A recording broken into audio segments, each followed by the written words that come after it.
যেহেতু আজকের এই পিঠাটা আমি সুজিতে তৈরি করব, তো প্রথমে একটা ডো তৈরি করে নিতে হবে। দিয়ে দিচ্ছি হাফ কাপ পরিমাণে এখানে সুজিটা প্রথমে চুলার আঁচটা লো থেকে সামান্য পরিমাণে বাড়িয়ে এখানে 3 থেকে 4 মিনিটের মতো একটু হালকা ভাবে আমি ভেজে নিচ্ছি।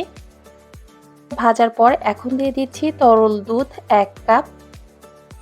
তরল দুধটা দিয়ে দেওয়ার পর খুব ভালোভাবে সঙ্গে সঙ্গে এখন সুজির সঙ্গে একটু নেড়েচেড়ে মিশিয়ে নিচ্ছি।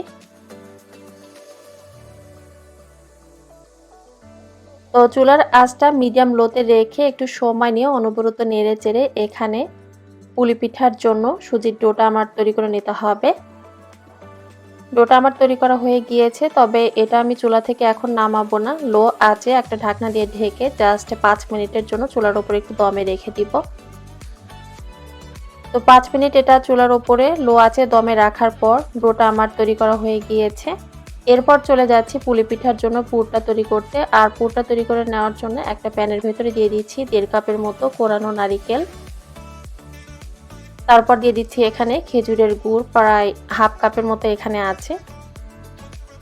খেজুরের গুড়টা দিয়ে দেওয়ার পর এখন দিয়ে দিচ্ছি হাফ কাপ পরিমাণে তরল দুধ। তরল দুধটা দিয়ে দেওয়ার পর এখন সবকিছু একত্রে খুব ভালোভাবে একটু হাত দিয়ে আমি মেখে নিচ্ছি। খেজুরের গুড় যদি বাড়িতে না থাকে আপনারা চাইলে কিন্তু চিনিও দিতে পারেন, তবে চিনি দিলে আর সেক্ষেত্রে হাত দিয়ে এভাবে মেখে নিতে হবে না। চুলার আঁচটা মিডিয়ামে রেখে একটু সময় নিয়ে নেড়েচেড়ে এখানে পুরটা আমি তৈরি করে নিয়েছি। আর এই পুর তৈরিতে এখানে বাড়তি কোনো দুধ বা অন্য কোনো কিছু দিতে হবে না। সুন্দর একটা ফ্লেভারের জন্য দিয়ে দিচ্ছি এখানে কয়েকটা এলাচ।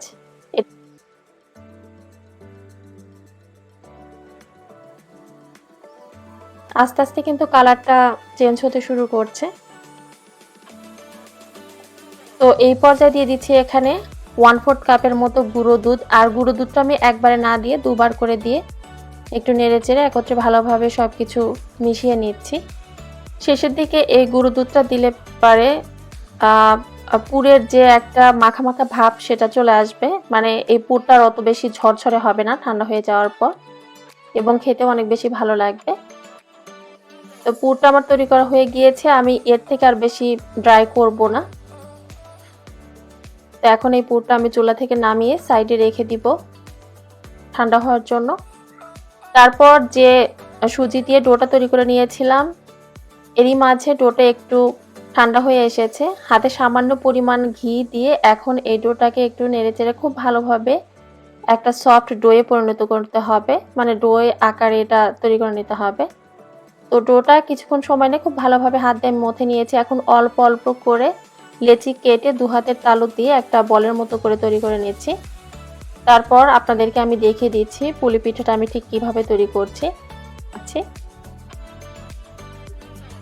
পাতলা একটা রুটির মতো করে তৈরি করে নেওয়ার পর মাঝ বরাবর এখানে দিয়ে দিচ্ছি পুরটা দিয়ে দেওয়ার পর দুটো পাশ একত্রে হাত দিয়ে একটু চেপে মুখটা বন্ধ করে দিচ্ছি।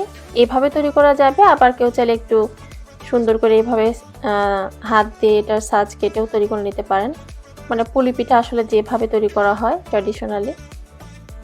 তো এই পুলি পিঠাও আমার তৈরি করা হয়ে গিয়েছে। এখানে এক এক করে সবগুলো পুলি পিঠা আমি তৈরি করে নিয়েছি।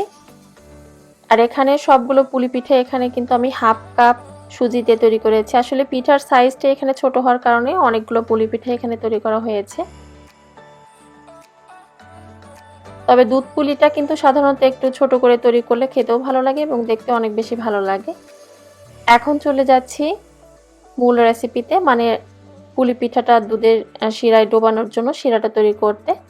তো দিয়ে দিচ্ছি তার জন্য 4 কাপ তরল দুধ। আর এখানে ফুল ক্রিম বা ফুল ফ্যাট যুক্ত যে তরল দুধটা আছে, মানে যেই দুধটাতে সাধারণত পানি মেশানো হয় না, খাঁটি, তো সেই তরল দুধটা এখানে দিয়ে দিলাম 4 কাপ।